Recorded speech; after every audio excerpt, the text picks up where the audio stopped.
Welcome to Unholy Health, episode 18. Yes. This week, we are talking about pain. Have you ever read the book, The Body Keeps the Score? Actually, I've started it as an audiobook.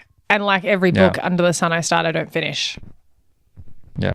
it's the modern world, isn't it? This episode, the actual title for this episode is The Body Keeps the Brand. And what I wanted to talk about today was how our pain and our trauma and our problems get turned into things that people sell to us.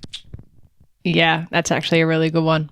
The starting point there is opiates, right? Like all the damage that pharmaceutical companies have created over the years by selling us painkillers, and how people overdose from these things and it causes all kinds of problems in society. One quote that I remember that I wanted to mention, I think is really interesting, is I was watching a documentary about the interviews with heroin addicts. One of the comments that I found intriguing from one of them was that once you get addicted to this stuff, he said that you take it and you feel like it kills your pain. Like if you start taking it because you get a back problem or something like this, you're in pain, you take it and it kills the pain. But over time, the more painkillers you take, the more pain you have. Everything starts to hurt. Things that didn't hurt before you started taking painkillers start hurting. And I found that really interesting, that it's almost it's a product that you buy that, sure, it has a use, but over time actually causes the problem that it's supposed to fix. Or causes totally other problems. Yeah, all the other problems that you get from opiates. Yeah. Like the quick sidetrack, the thing with the heroin, which I find really interesting, is there was this fascination maybe 4 or so years ago with heroin, how it's so addictive, what it can do to a person, how it ruins someone's life. There was multiple movies made about it, and there was a podcast that came out maybe last year or the year before following the case of, I think it was Alana Cecil, who was a young girl in Melbourne that died of a heroin overdose. And the fascination from that comes from, I think heroin is such a dirty drug, and people go, well, I would never touch that. Like, it's something that people find interesting because they think it's something that you would only ever use that if you were someone of either really low socioeconomical status or something like that. Whereas it's not much different to a painkiller addiction or anything like that, which is becoming more and more frequent as these pills are getting more and more commonly given to people for very kind of mild symptoms that I don't think they are necessarily needed to be given. I think the same goes for antidepressants. Like, I think that bridge between these dirty, hardcore drugs and pharmaceuticals, it's getting smaller and smaller. Yeah, well, there's a chart you can find online somewhere of how effective different painkillers are. So there's a score, and it tells you how much pain it's going to relieve. And a score of 1, I think, is just for straight morphine, which is an opiate. And then you have things like, I think ibuprofen is there. It's like a 0.5. Paracetamol, aspirin is in there. And then once you go over 1, you've got things like heroin, which is quite high. OxyContin, which if you ever have surgery, the little goodie bag of like your treat bag you take home with you after your surgery, it's probably going to have some opiates in there. Probably an Oxy or there's a few other ones around. But you'll probably have one of those in there, which is quite a strong painkiller. And then, and remembering morphine is a 1, then, God, what's the name of it? The really dangerous one that is everywhere now? I would have no idea, but I'm seeing more and more drug stuff coming out more and more people that are getting addicted to, like, did you say, I think it was Jackie O that had like the 7-year addiction to Panadol? Yeah. We talked about it the other week though. What's the one that you need a tiny amount? Fentanyl. Yeah, so fentanyl's like morphine's a 1 and fentanyl's like 1,000 or something. Like that's insane. That's how strong it is. Yeah, I totally understand people with those prescription or even just OTC addictions. I used to get really bad. We never figured out what they were. Wasn't sure if they were migraines, cluster headaches. But when I would get them, I would get one, and then the next day, like 3 days, I would just be debilitated. And what I used to take was Nurofen Plus, which is Nurofen with codeine, which codeine's an opiate, which is, I think it's slightly weaker than morphine. But I started taking it when I had a bad headache, and then I would get, if I'd take it, I'd feel better. The next day, I would get a new headache, which is like a rebound headache, because once the codeine wears off, you're like, oh, now it hurts again. And I got to the point where I had to have a box of Nurofen Plus with me everywhere I went, just in case I got one of these really bad headaches. And I was taking it.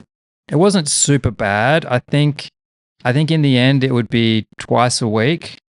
Like, people with real hardcore opiate addictions, like even like prescription stuff where they take the tablets, that's like 30, 40, 50 a day. They'll be on insane levels. So I was taking Nurofen Plus probably twice a week.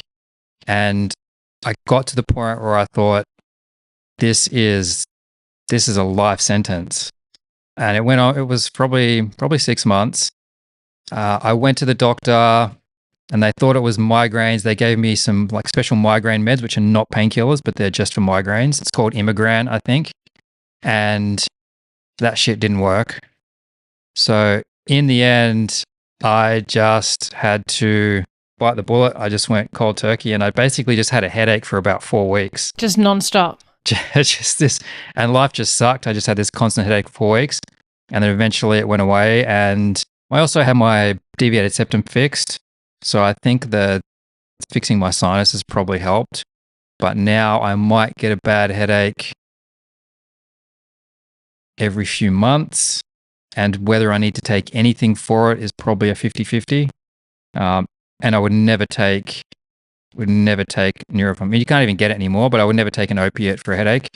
I will take Nurofen if I have to.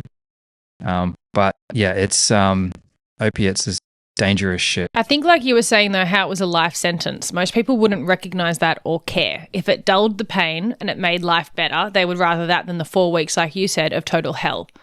Like, I've never really taken long-term painkillers. Well, I haven't. But I was on Lexapro for my anxiety. And that was like, I've had like this period where I was like, okay, this is what it feels like to feel normal. I'd never known what it was like to not have anxiety. But if I didn't take the pill, like if I skipped a day, I had the worst withdrawals. I had these headaches. I felt sick. I was like, I know I cannot remember to take this thing every day. I don't enjoy taking it every day. And all I'm doing is band-aiding the problem. I needed it to know what it was like to feel normal. Then it was like, okay, I need a tool that I can replace now before I get fully hooked on it, which is when, like, I've tried CBD for ages and I never found a brand that actually worked. Found one that worked, thought it was a placebo effect. And then last week I had this really bad shortness of breath. And I was like, have I got COVID? Have I got influenza? Because it's going around up here. Took a COVID test, didn't have any of that. Took my CBD, an hour later, shortness of breath was gone. Wow. So I was like, okay, that's my tool to go forwards, because I would rather have that than have, like you said, a life sentence to some sort of pharmaceutical. Yeah, that's right. Obviously, it depends. Sometimes, like if you're diabetic, you've got to do your insulin like that. So there are trade-offs. Sometimes you have to accept a life sentence, but I think the thing is that, and it's not a conspiracy, but everything in the system is the system. Like, everything is set up for you to keep buying painkillers. Like, nobody is making that much money from fixing your pain forever. No. Well, I don't think there's a single household that wouldn't have a box of Nurofen and a box of Panadol in there. That is just a common household thing that you have. And you have the slightest little, like, if I have a sore back or something, it's like, okay, I'm going to go get an anti-inflam. Like, it's just straight away, like, what can I take to make this pain go away? It's not, why do I have a sore back? It's not, I probably need to go see a chiro or get some acupuncture. It's like, no, I just need to go get the anti-inflam and I'll be good. And I'll take that again tomorrow if I'm still in pain. Yeah, because pain is big business. And we think about, like, what's the what are the oldest things that people will buy? Like, if you go right back to human history, what's the thing you're always making money from? Death, maybe, but I think pain is the biggest one. And it's not just pharmaceuticals, right? It's religion. Yeah.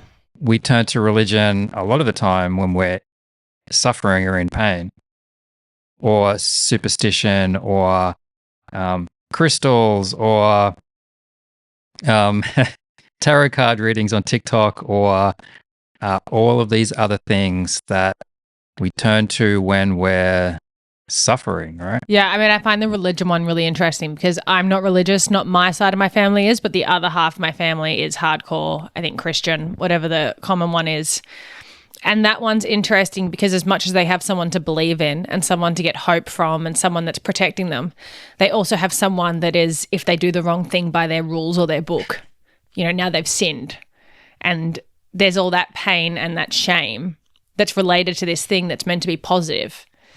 So religion I've never understood because it's like, I mean, the Bible still says things like gay marriage isn't okay and all this stuff that one I've always found really interesting, that it's something that can cause so many people so much pain. But it also, for so many people, is like, I mean, it's their way of life. Like they live by those rules. I would say almost every industry, the selling point is that humans are afraid of discomfort, whether it's religion and it's the fear that you're going to go to hell or you're going to live a life of suffering versus going to heaven and being free of suffering. Having a headache, what if that is something else? Or like doctors, a lot of that, like the amount of health anxiety that people have that would be going through the emergency room every day, that it's like, what is wrong with me? And then, like you said, just pharmaceuticals, not wanting to feel pain. So, okay, I have a headache. I'm going to take a Panadol. We don't like discomfort and we don't like not knowing why we feel the way that we feel. So if there is someone that we can turn to, if there is a pill we can turn to, if we can go to a doctor to give us that confirmation that, no, you're not dying, you're fine. Like that drives everything. The worst place to go for anxiety is Reddit. Reddit is the absolute worst. Like 2 nights ago, I was eating all the snacks in the house. I was feeling very snacky. And all we had was salt and vinegar chips. I don't really like salt and vinegar chips. And all we had in the house was salt and vinegar chips. So I ate all of these salt and vinegar chips. And you know that feeling you get in your mouth when you eat salt and vinegar chips? It was like dry cheeks, like the roof of my mouth was hurting, my tongue was hurting. I tongue scrape every morning. The next morning, my tongue was still so sore I couldn't even tongue scrape. Anyway, I'm like going about my day and my inside of my cheeks feel really dry. So I have a look and there's these like black marks in my cheek. So what do? I Reddit it. And Reddit tells me I have mouth cancer. And I'm like, my God, I've got mouth cancer. Like the world was ending. Luckily, one of my friends is a doctor. So what do? I send her a photo of my mouth and she's like, where have they come from? And I was like, I don't know. Like Reddit's telling me I've got like cancer and all this stuff. And she's like, have you done anything differently recently? Have you used a new mouthwash, anything like that? And I was like, oh, well, I ate these salt and vinegar chips last night. And she's like, they're blood blisters. Like that is a burn from all the salt and vinegar chips that you ate because your tongue is also on fire. How many chips did you eat? You know those packets of rice crackers, Peckish Thins? Yeah. I had a whole one. And then I had another 2 rows before I had to call it quits because I was like, I can't. I then couldn't eat anything for the rest of the day because my mouth was so sore. Wow. How long did it take to peel up? Today's the first day that it, like, even yesterday was still sore.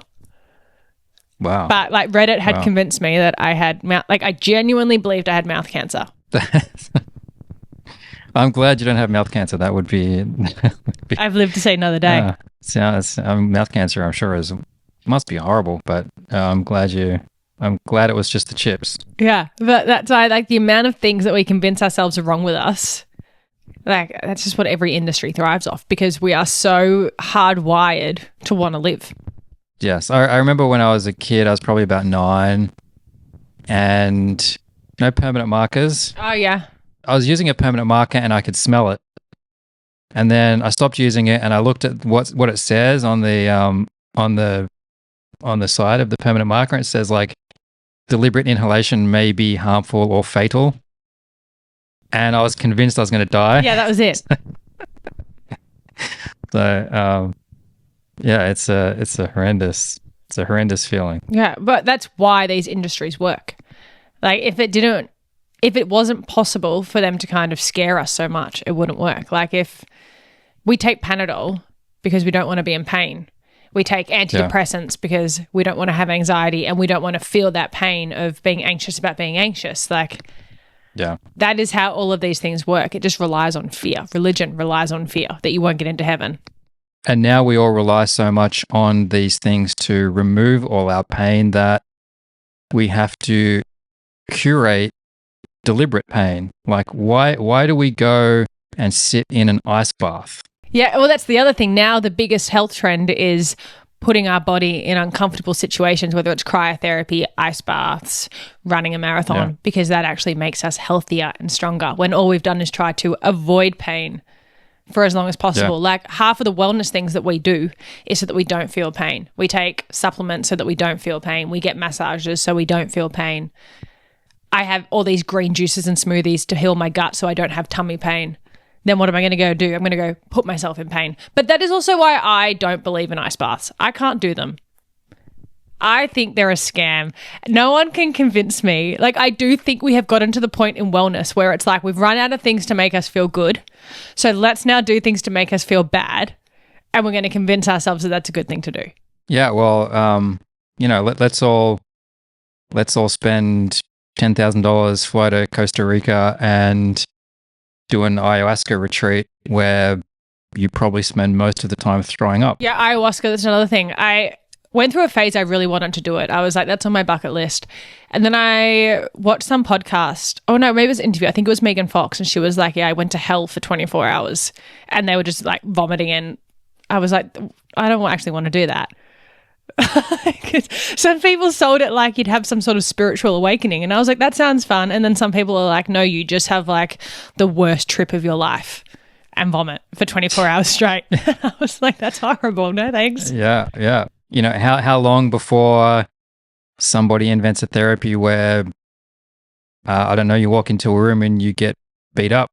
I think in the next 10 years, lobotomies will be back. We're reaching the point we're running out of things, so we're just going to bring back lobotomies. They're very good for pain, apparently, because it's, have you seen, there's a documentary people can watch about the doctor who invented it and like how the procedure was done originally. No, all I've ever seen is memes about it. I've never actually looked into why this was ever something that people decided to do. Right. So I can't remember the name of the doctor, unfortunately, but the procedure was initially done. He would get basically a steel spike, right? And the patient lies down flat. Is the patient awake or asleep for this? I'm pretty sure with the early ones, the patient was awake and they just give them ether gas to sort of knock them out, but still like a spike in your nose. And so the way your skull is, right at the back of your nose, there's a really thin, that's the thinnest part of the skull, like the easiest place to get through to the brain. Right? And it's also the place, like, neti pots. Sorry, this is a bit of a sidetrack, but neti pots where you squirt water up your nose? Oh, yeah. Right, so you're probably safe in Australia, but anyone who's watching this, don't assume that. If you're going to be doing nasal irrigation, dear God, boil the water first. Boil that water because you don't want to leave stuff in it. What has happened to real people is that they have regular water, maybe tap water, maybe it's out of, who knows, could be out of somewhere else, and they irrigate their nasal passages with this. And this really thin part, like this thin section between your nasal cavity and your brain, there's an amoeba, and an amoeba is just like a tiny little like organism.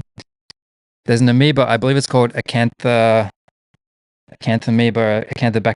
Anyway, there's an amoeba that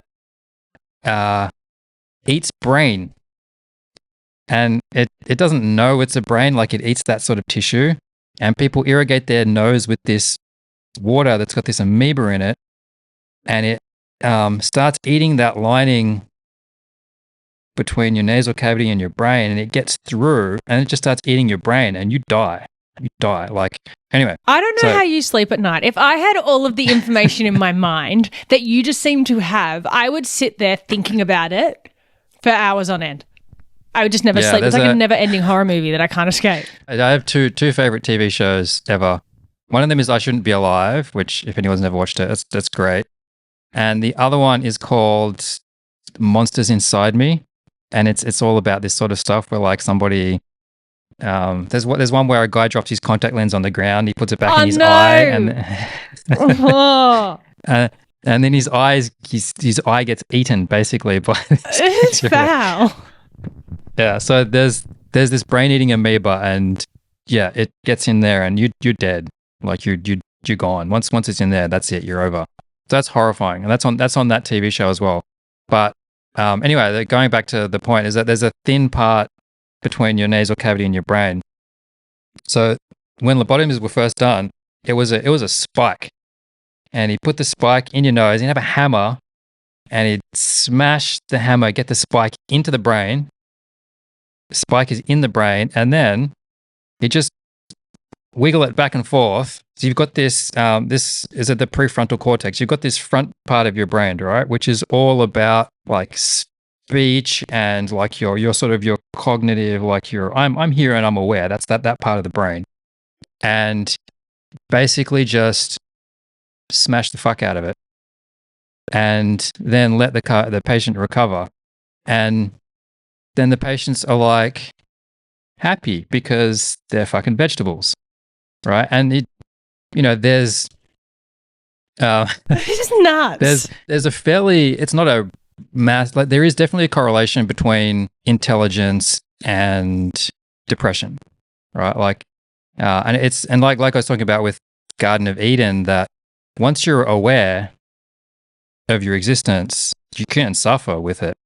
So oftentimes you will find, not always, like smart people can be happy, less intelligent people can be unhappy, but there is a correlation between intelligence and like depression, like stuff like that, anxiety as well, I think. So yeah, they would find that if you remove these people's humanity, or like remove the part of the brain that lets them be aware of who they are and just turn them into a fucking vegetable, all of a sudden they look really happy. They don't complain anymore. They just sit there in their chair being like, oh, like a fucking vegetable. And like, we just cured their depression. It's like, no, you just took their whole life from them and turned them into a, like, not even a human anymore. That is so but they crazy. look happy. Yeah, this is where you get all these jokes about like, I just need a lobotomy or something. It's like, well, because would we rather be blissfully unaware of our problems? Maybe. Well, that's how deep does that fear of pain actually run? Like, if you were given the choice to be out of pain, but to basically not exist and just walk around, what would you rather? Well, what would you rather? I mean, I always look at my dog, and I'm like, even I don't think I would want to be him, because he's very happy. Everything about him is very happy, but he lives for his breakfast, his dinner, sleeping on the couch, going for a little walk, and getting a cuddle. Like, and I don't know, he's very happy, but I look at that as a human that lives such a more complex life, and I'm like, that doesn't seem fulfilling. But I guess if I was born with the lobotomy and I didn't know any different, and I just knew no pain and a very simple, boring life, like, I think it's hard to compare but like we say that the human body is so good at adapting. It's like you can't imagine not having your legs, and people that are paralyzed live very fulfilled lives. But if you are someone that has their legs, would you rather lose your legs or die? So many people say, oh no, I'd rather be dead, until you talk to someone that has lost their legs. Has actually lost and it. And how they have adapted and their life hasn't actually changed. But that thought of having to make that change is so scary. Yeah, yeah. And your dog, of course, has stress and anxiety, and probably every time you leave the house without He's them. He's reactive. He has massive anxiety. He has anxiety about everything. They are very happy, and that's what we love about dogs. They still, they have pain as well. And I think and I've said this in many episodes, don't trust anyone who's always happy. Yeah. They're either hiding it or they're not all there. Or they've had a lobotomy. They've had a lobotomy, and they've just had their prefrontal cortex scrambled. You cannot, like, he did hundreds during his life, and it became like a thing that you would do. And it's insane that the way to fix anything is to stick a fucking spike in someone's head and scramble part of their brain. It's nuts. It's unfathomable. Like, apart from all the fact that, like, you know, your blood, you've got the, like, your brain is usually safe from infections because there's a barrier, like things can't get in there, and you're going to stick a spike in there, and you hope to God you've sterilized that thing properly, because otherwise you get a brain infection. Your immune system, your full immune system can't get in there, so you probably can't do anything about it. You just turn them into a vegetable, and then they stop doing that, and then what they do instead, and this is also unbelievably insane, that like electroshock therapy. Oh, like, yeah, I've heard of this. I've heard of this. Well, that was the irony, is they say that's what, like, the Joker got. Like the The what? Joker from Batman. Like in Arkham Asylum, they used to try and use electric shock therapy to like fix the most sick of the sick. Like that one to me does sound like something out of a movie. And it's just insane. Like, why would we think that just electrocuting someone to screw their brain is it's absolutely mind-boggling. And it always goes back to, you know, what I always say. I say to everyone that, you know, it's like pain is just a part of being a human, and there's different ways you can deal with it. Sometimes you need a painkiller if you've just had recent trauma, either mentally, or psychologically, or physically. Of course, like a painkiller makes sense. But I think we turn it into an industry where we sell cures for things that are actually worse than the thing they're curing, all because we can make money out of it. And the more out of pain we are, the lower our tolerance to pain is. So then the tiniest of things, we start medicating those as well. Like if you look at an animal, like they heal so much of themselves. They feel pain. We make sure they're okay. You know, we give them a couple of days, then we take them to the vet. Half the time you go, like if my vet comes out from one of my horses and one of my horses has something wrong with him, but it's nothing major, they're like, I'll give him a week. If he's not good in a week, we'll come back. We don't treat every minuscule thing because we can't give animals pills. Like to treat them, it's such a major thing that you only treat it if it's something major. That's right. Sometimes, here's one of the nice things about an ice bath is that I guarantee anybody, if let's say you've just been through a bad breakup or you're in some sort of pain, right? If you get into an ice bath for 5 minutes and it's near zero, most of the other pain in your life is going to disappear for those 5 minutes. Yeah, see, this is actually the one point where I do find ice baths make sense, because I had a friend that when she had a bad breakup, she was doing it in the ocean, like before ice baths were a thing. And she said that she was like, for that 2 minutes, she thought about nothing but how fucking cold she was. Everything else that was like running in her mind, gone. The fact that once we start removing pain, we'll find more pain. We'll find other things to, like you said, you become sensitized to it. Yeah, the joys. Let's make an industry out of people paying us to remove the pain, and then we make another industry out of people paying us to give them pain. So that then we can keep curing the pain. It's how the economy runs. Yeah, exactly. So until next time.